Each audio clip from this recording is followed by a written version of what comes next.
Hello, welcome to the episode number 2 part 1. નો બીજો પ્રશ્ન હોય છે કે ડૉક્ટર તો બધી દવાઓ સરખી જ આપે છે, એ કેમ બધી સફેદ ગોળીઓ એક સરખી હોય છે? પરંતુ આ ગેરમાન્યતા છે. બધી દવાઓ સરખી નથી હોતી. જે ગોળીઓ એટલે કે જે પિલ્સ હોય છે, જેને અમે પિલ્સ તરીકે ઓળખીએ છીએ, આ પિલ્સ એ દવાઓનું વાહકનું કામ કરે છે. હવે આની અંદર હોમિયોપેથિકની અંદર જેમ મેં અગાઉ વાત કરી એમ 3000 થી 4000 જેટલી દવાઓ છે. અમે એમની તાસીર અને આખી હિસ્ટ્રી લઈને જે દવા નક્કી થાય તેનો નિર્ધારિત ડોઝ અને કેટલા સમય સુધી આપવી તેને અર્કના રૂપમાં આ દવાની અંદર છાંટીને આપતા હોઈએ છીએ.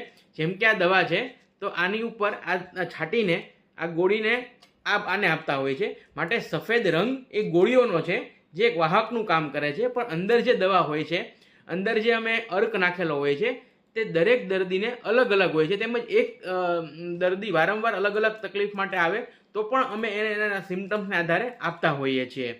હવે સૌથી સરળ રસ્તો આ છે અને સૌથી સાઈડ ઇફેક્ટ વગરનો, સૌથી હિતાવહ આ રસ્તો છે. માટે મોટાભાગના દર્દીઓને હોમિયોપેથિક ડૉક્ટર આ સફેદ ગોળીના માધ્યમથી દવાઓ આપતા હોય છે. પરંતુ હોમિયોપેથિક દવા આપવાના બીજા માધ્યમો પણ છે. જેમ કે મધર ટિંચર એટલે કે જે દવાઓ છે એનો ડાયરેક્ટ અર્ક, એને તમે ડાયરેક્ટ પાણીમાં નાખીને લઈ શકો છો. અથવા જે આ જે અર્ક છે, જે પોટેન્ટાઇઝ એટલે કે જેનો પાવર છે, એને બી તમે પાણીમાં નાખીને ડાયલ્યુટ કરીને તમે પી શકો છો, અથવા તો ડાયરેક્ટ લઈ શકો છો. અથવા તો ઘણી બધી દવાઓ ડિસ્ટિલ વોટરની અંદર અમે એને મિક્સ કરીને એનું પ્રમાણ કેટલું રાખવું એ દર્દીની તાસીર અને એની રોગપ્રતિકારક શક્તિ નક્કી કરીને, માનો કે આ બોટલ છે તો એની અંદર ડિસ્ટિલ વોટરની અંદર અમે મિક્સ કરીને પણ આપતા હોઈએ છીએ. પરંતુ સૌથી સરળ રસ્તો આ જ છે. માટે મોટાભાગના હોમિયોપેથિક ડૉક્ટર આ રસ્તાથી જ આપતા હોય છે. માટે વાહક એક છે, દવાઓ અલગ અલગ હોય છે. નાવ episode 2 part 2. This is only for the homeopath or for the doctor who understand materia medica, repertories or clinical tips. I was just reading the કાર્બોવેજ. આપણે કાર્બોવેજ બધા વાપરતા હશું મોટાભાગની ગેસની અંદર કે ઇરેક્ટેશન્સની અંદર, કે we always seen in our college કે carbo veg is a medicine for the last stage when there is a so much sweat, patient is on the bed, fan desire to B.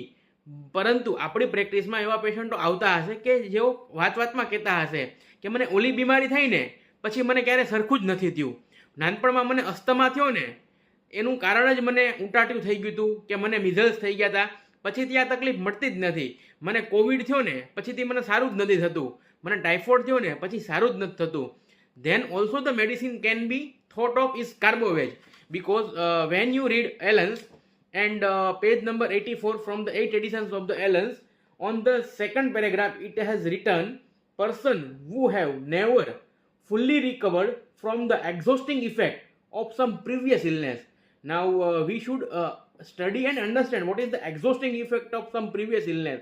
Means either it can be a malaria or typhoid, it can be a COVID or anything else.